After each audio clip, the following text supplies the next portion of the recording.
Good morning friends. तो स्वागत है आपका एक न्यू क्लास में, जहाँ पे हम पढ़ेंगे अकाउंटिंग प्रिंसिपल्स क्या होते हैं, कॉन्सेप्ट्स क्या होते हैं, कन्वेंशंस क्या होते हैं, कैसे कैसे ये आए थे, कैसे कैसे हम इनको फॉलो करते हैं। ठीक है। और जहां तक बात करें कि ये टॉपिक कितना इम्पोर्टेंट है, सबसे पहले स्टूडेंट्स को डाउट होता है कि हम क्यों पढ़ रहे हैं, ये कहाँ पे इम्पोर्टेंट है। देखो, बेसिक है ये बिल्कुल अकाउंटिंग का। अगर आपको ये नहीं पता होगा तो आगे आप अकाउंटिंग में कुछ भी नहीं पढ़ सकते। ठीक है। तो ये 11th क्लास में आता है, 12th में है, फिर बीबीए में आएगा, बीबीए एलएलबी में है फर्स्ट सेम में, फिर एमबीए में भी आता है ये टॉपिक। ठीक है। तो बिल्कुल बेसिक है इसका, तो आपको पता होना ही चाहिए कि अकाउंटिंग में जब हम जर्नल एंट्री करते हैं, लेजर्स बनाते हैं, अकाउंट्स बनाते हैं, तो ये सारे कंसेप्ट एंड कन्वेंशन फॉलो किए जाते हैं। ठीक है।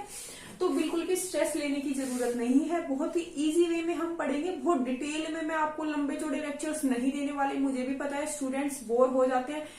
15 से 20 मिनट से अगर ज्यादा वीडियो हो जाते तो देखना बिल्कुल भी पसंद नहीं करते। तो मैं ट्राई करूंगी कि 15 मिनट में सारे कॉन्सेप्ट एंड कन्वेंशंस आपको एकदम क्रिस्टल क्लियर वे में क्लियर करा दूं। ठीक है। तो हम बात करेंगे accounting principle, concept and conventions की। देखो, एक गैप टर्म होती है जो आपने सुनी होगी अकाउंटिंग में,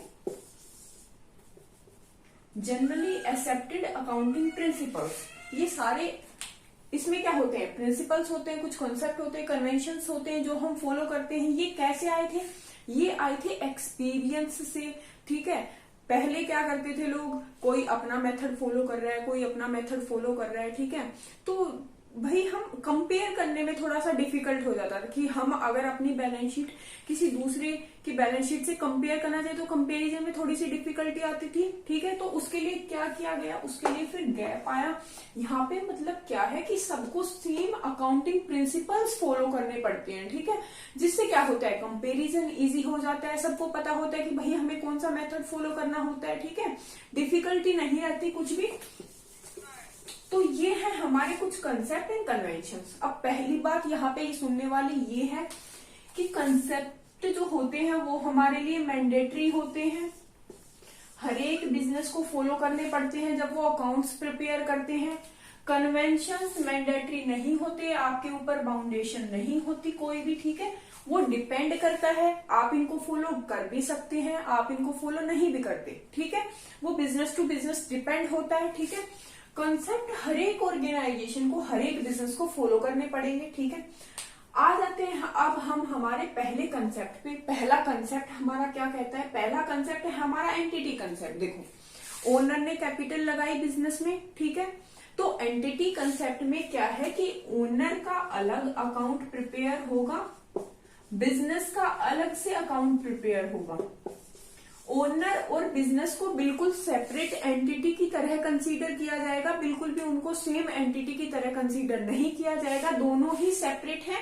ठीक है। ओनर का अलग बनेगा अकाउंट एंड बिजनेस के अलग अकाउंट्स बनेंगे। ठीक है। पहला आपको क्लियर होगा, एंटिटी कंसेप्ट, ओनर और बिजनेस को बिल्कुल ही सेपरेट अज्यूम किया जाता है। ठीक है।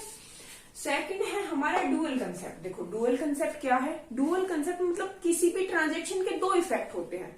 देखो, आपने फर्नीचर परचेज किया, मतलब एक चीज ऑर्गेनाइजेशन के अंदर आई, फर्नीचर आया, लेकिन दूसरा इसका रिएक्शन क्या हुआ, कैश चला गया हमारी ऑर्गेनाइजेशन से। ठीक है। दो एस्पेक्ट हुए ना एक ट्रांजेक्शन के। हमने फर्नीचर परचेज किया, उसके दो एस्पेक्ट हुए, एक चीज आई, एक चीज चली गई। ठीक है। तो ये है डुअल कंसेप्ट, मतलब कोई भी ऑर्गेनाइजेशन में हर एक ट्रांजेक्शन के दो इफेक्ट होते हैं। अगर कोई ना कोई चीज हमारे पास ऐड हो रही है तो कुछ ना कुछ माइनस भी हो रहा होगा कहीं ना कहीं से। ठीक है। ये हमारा डुअल कॉन्सेप्ट। थर्ड है हमारा गोइंग कंसर्न कंसेप्ट। देखो, कॉपी और पेन प्लीज लेके बैठो साथ। ठीक है। ये मैंने पूरे आपके पास कॉन्सेप्ट एंड कन्वेंशंस लिख दिए हैं, आप एक बार इनको नोट कर लो या फिर स्क्रीनशॉट ले लो इनका। ठीक है। स्क्रीनशॉट ले लिया होगा आपने। अब हम आते हैं अपने थर्ड कंसेप्ट पे, गोइंग कंसर्न कंसेप्ट। यहाँ पे हम क्या अज्यूम करते हैं कि हमारा बिजनेस लंबे टाइम तक चलेगा। ठीक है। तभी तो हम अकाउंट्स प्रिपेयर करते हैं। अगर कोई ये अज्यूम करता है कि नहीं भाई मेरे को तो बस 1-2 महीने के लिए अकाउंट्स प्रिपेयर करने हैं, तो बिल्कुल भी ऐसा नहीं कर। वो एज्यूम करके चलते हैं कि हमारा बिजनेस लंबे टाइम तक रन करने वाला है। मे बी हमें आज जो रिकॉर्ड कर रहे हैं उसकी हमें फर्दर फ्यूचर में कहीं रिक्वायरमेंट हो जाए। ठीक है। तो हमें सारा बुक कीपिंग है, हमारी जर्नल एंट्रीज है, जो भी हमें सब कुछ सेफ अच्छे से मतलब रखना पड़ता है। ठीक है। अगर फ्यूचर में बाई चांस अगर हमें रिक्वायरमेंट हुई तो गोइंग कंसर्न कंसेप्ट में हम एज्यूम करके चलते हैं कि हमारा बिजनेस लंबे टाइम तक रन करने वाला है, ठीक है। फिर आया मनी मेजरमेंट कंसेप्ट। देखो मैंने आपको पिछली क्लास में भी बताया था कि हम सिर्फ मॉनेटरी ट्रांजेक्शन्स को रिकॉर्ड करते हैं, उन्हीं को क्लासिफाई करते हैं, समराइज करते हैं, उन्हीं का एनालिसिस करते हैं। ये वही कंसेप्ट है कि मनी मेजरमेंट कंसेप्ट, मतलब जो मनी की फॉर्म में जो ट्रांजेक्शन्स हैं हम सिर्फ उन्हीं को मेजर करेंगे, जो नॉन मॉनेटरी ट्रांजेक्शन्स हैं हम उनको कंसीडर नहीं करते यहाँ पे, ठीक है। फिर आता है हमारा कॉस्ट कंसेप्ट। अब कॉस्ट कंसेप्ट क्या है भाई, देखो आप मार्केट में गए, ठीक है, आपको टेबल परचेज करना था 10,000 रुपीज का, लेकिन कोई शॉपकीपर आपका नोन था या पहले से ही उसके पास से फर्नीचर वगैरह परचेज करते, तो उसने आपको डिस्काउंट दे दिया, ठीक है। उसने आपको वो टेबल 9,000 रुपीज में दे दिया, आपने बिल बनवा लिया कि भाई ठीक है मेरे को 9,000 में ये वाला टेबल पड़ा है, ठीक है। आप आए, फिर आपने क्या किया, बिल तो आपके पास 9,000 का है, लेकिन मार्केट वैल्यू उस टेबल की 10,000 रुपीज की है, तो आप कौन सी वैल्यू रिकॉर्ड करोगे। तो इसमें कॉस्ट कंसेप्ट में यही है कि हमेशा आपको एक्चुअल कॉस्ट रिकॉर्ड करनी है, जितने में आपको वो टेबल पड़ा है, जितने का बिल है आपके पास, आप उसको 9,000 का ही रिकॉर्ड करोगे, चाहे उसकी मार्केट वैल्यू 10,000 हो, 12 हो, 15 हो, डजेंट मैटर। जितने का आपके पास बिल है, जितने की एक्चुअल कॉस्ट है, आप उसी कॉस्ट को रिकॉर्ड करोगे, ठीक है। ये था हमारा कॉस्ट कंसेप्ट। आई थिंक आपको समझ में आ रहा होगा, तो प्लीज शेयर करो वीडियो को, लाइक कर दो वीडियो को एंड सब्सक्राइब माय चैनल। मैं पूरा कंप्लीट कोर्स आपको कराने वाली हूँ, ठीक है।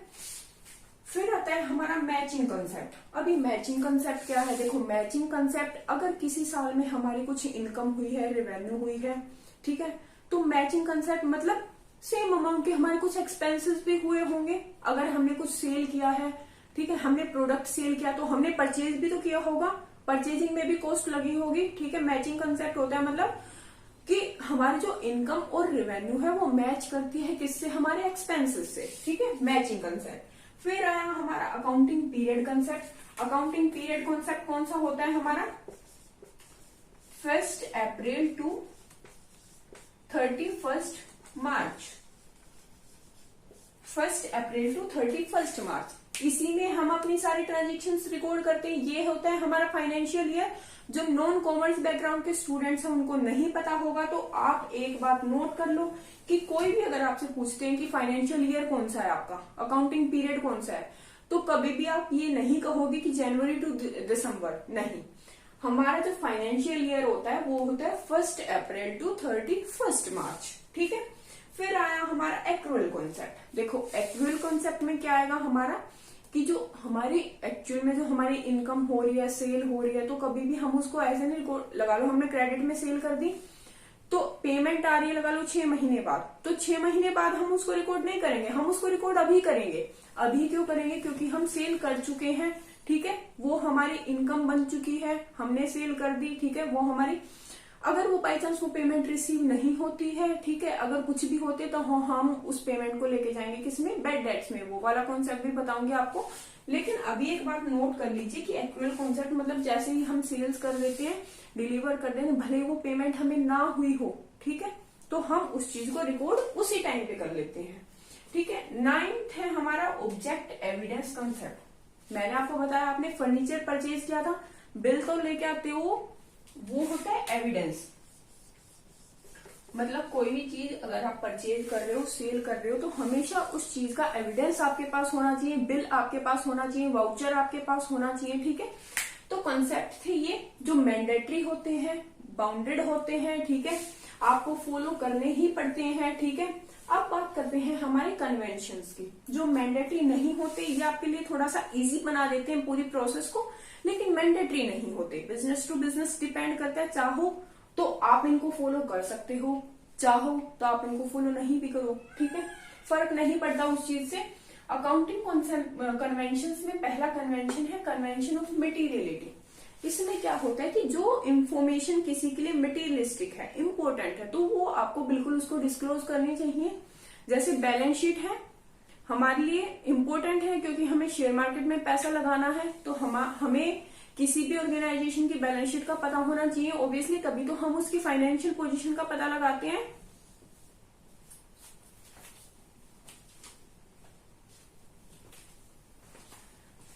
तभी तो हम उसकी फाइनेंशियल पोजीशन, ठीक है। तो हम पहला करेंगे कंसेप्शन ऑफ मटेरियलिटी, ठीक है। इसमें क्या होता है कि जो इन्फॉर्मेशन किसी के लिए मटेरियलिस्टिक है, इंपॉर्टेंट है, हमें वो इन्फॉर्मेशन उसको डिस्क्लोज करनी चाहिए, उसको बतानी चाहिए। जैसे हमें किसी ऑर्गेनाइजेशन की बैलेंस शीट में इंटरेस्ट है कि भाई हमें अगर पता ही नहीं होगा कि उसकी फाइनेंशियल पोजीशन कैसे, तो मार्केट में पैसा कैसे लगाएंगे, ठीक है। तो मटेरियलिस्टिक मतलब ऑर्गेनाइजेशंस को अपनी कुछ इन्फॉर्मेशन जो लोगों के लिए इंपॉर्टेंट है वो डिस्क्लोज कर देनी चाहिए, ठीक है। कन्वेंशन ऑफ फुल डिस्क्लोजर और मटेरियलिस्टिक में बहुत ज्यादा डिफरेंस नहीं है। फुल डिस्क्लोजर में मतलब फुल डिस्क्लोजर, वो फुल डिस्क्लोजर आउटसाइडर्स के लिए नहीं होता, वो होता है मैनेजमेंट के लिए, ठीक है। कि फुल्ली डिस्क्लोज करो आप कितने लॉसेस हैं, कितने प्रॉफिट है, कहाँ सेल की, कितने कितने परचेज की, क्रेडिट में कितनी सेल थी, कैश में कितनी सेल थी, फुल डिस्क्लोज करो। किसको? मैनेजमेंट को, जो हायर अथॉरिटीज है, ठीक है, उनको। और मटेरियलिटी की यहाँ पे जब बात होती है, ये होता है मेनली आउटसाइडर्स के लिए, ठीक है, कि जो इंपॉर्टेंट इंफॉर्मेशन है प्लीज उनको बतानी चाहिए आपको, ठीक है।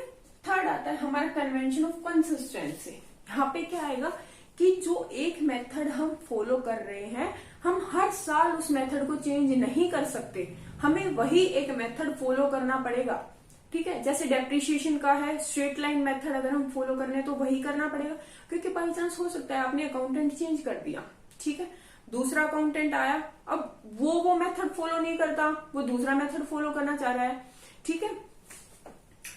तो ऐसा नहीं होना चाहिए, कंसिस्टेंसी होनी चाहिए, ठीक है। अपने हिसाब से कोई भी मेथड यूज नहीं कर सकता, एक पर्टिकुलर डिफाइंड होना चाहिए कि आपको यही वाला मेथड फॉलो करना पड़ेगा, ठीक है। ये है हमारा कन्वेंशन ऑफ कंसिस्टेंसी। फिर आता है हमारा कन्वेंशन ऑफ कंजर्वेटिज्म।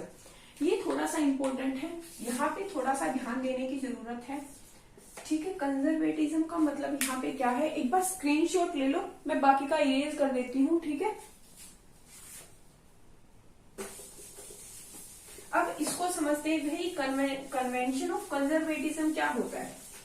देखो ऑर्गेनाइजेशंस में क्या होते हैं, कन्वेंशन ऑफ कंजर्वेटिज्म में क्या बोला गया है कि भाई जो आपको फ्यूचर में लॉस होने वाले हैं ना, उनको तो पहले ही कंसीडर कर लो, और जो प्रॉफिट होने वाले हैं उनको कंसीडर मत करो। भाई ये क्या बात हुई, देखो आपने ये बात देखी होगी, भाई लॉस होने वाले तो उनको पहले क्यों कंसीडर करें, पहले इसलिए कंसीडर करो ताकि उनके लिए आप कुछ कर सको। जैसे आपको पता है कि भाई अगले साल मेरे सेल डिक्रीज होने वाली है, ठीक है, या क्योंकि कॉम्पिटिटर्स बहुत ज्यादा आ गए हैं, ठीक है, मेरा लॉस होने वाला है, ठीक है। तो आपने क्या किया, इधर इन्वेस्टमेंट कर दी इस पर्टिकुलर सेक्टर में, इनकम तो आपको चाहिए, अगर सेल नहीं होगी तो आप पर्टिकुलर अदर सेक्टर से कुछ इनकम जनरेट करने का ट्राई करोगे, यहाँ पे इन्वेस्ट कर दिया, यहाँ पे इन्वेस्ट कर दिया, ठीक है।